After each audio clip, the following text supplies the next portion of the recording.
hello everyone खुलुमबाय लोगोफोर नोंथांमोनखौ नैबे आंनि गोदान ब्लगआव आरो फिन खेबसेबाव बरायनानै लाग्रोनाय जाबाय स' लोगोफोर आङो दा भिडिअखौ नै एसे सामब्राम बानलु एवनायनिफ्रायसो स्टार्ट खालामलायबाय आरो ना नैबे दाउ आथिंखौ एवगोन आरो ना लोगोफोर ओमफ्राय सामब्राम गुफुर हाइजें मस्ला मस्लि गासैखौबो रेडि खालामनानै लाखाबाय ओमफ्राय आं दा सारायबो जानखाबाय आरो ना सामब्रामा अलरेडि एसे खामखाबायानो ओमफ्राय दाउ आथिं जानो नागिरदों आरो ना जोङो जमा संनानै स' लोगोफोर नोंथांमोना आंनि भिडिअखौ नायनो मोजां मोनोबाथाय नायलांबाय था लोगोफोर ओमफ्राय दा आब'आ थाइजौ माने गोमोन लगायनो नागिरदों आरो ना बेखौ जों एसे दा माने थाइजौ जानायानो जाबाय थादों आरो ना लोगोफोर नायलांदों ओमफ्राय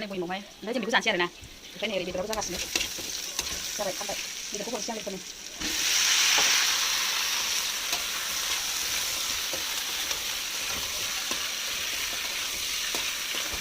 मस्ला मस्लिखौ होसै सायाव होसै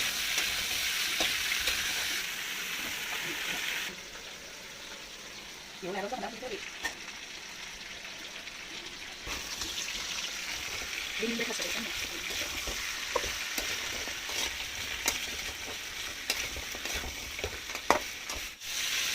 एसे मोजां एवनानै लाग्रोबाय आरो ना लोगोफोर जेबो संख्रि हालदैबो होथ'वाखै एसे फ्राय मोजां एवनानै लाबासो दा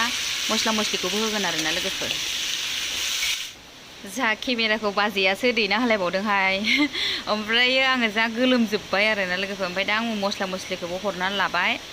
ओमफ्राय दा मोजां बियो फ्राय जाबाय आरो ना मस्लाखौबो एसे हरबावबाय आङो माबायदि जायो बेनि टेस्टआ नायनोसै लोगोफोर दाउ आथिङा नायदो लोगोफोर बिराद गोथाव नुखाबाय दा जानाय नायनोसै आरो ना लोगोफोर मालाय बाजैया बिबार मोजां साजायनानै दोनदों बेयाव नै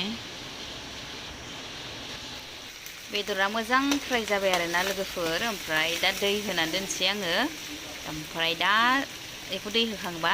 थाइजौ जानानै लाग्रोनोसै आरो ना आबौआ लगायदों संख्रि होनानै गरमथारना बोथोराबो ओमफ्राय संख्रि एसे होनानै लगायना होबाय आरो ना आबौआ ओमफ्राय जानोसै दा गोथावनो थाइजौ जाबाय लोगोफोर बिराद गरम ना रुमाव बिराद गोदै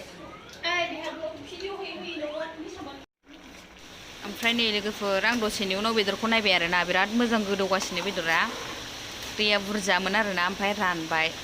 जा मोजां गोदौखाबाय नायनोसै दा गोथाव जागोन ना जाया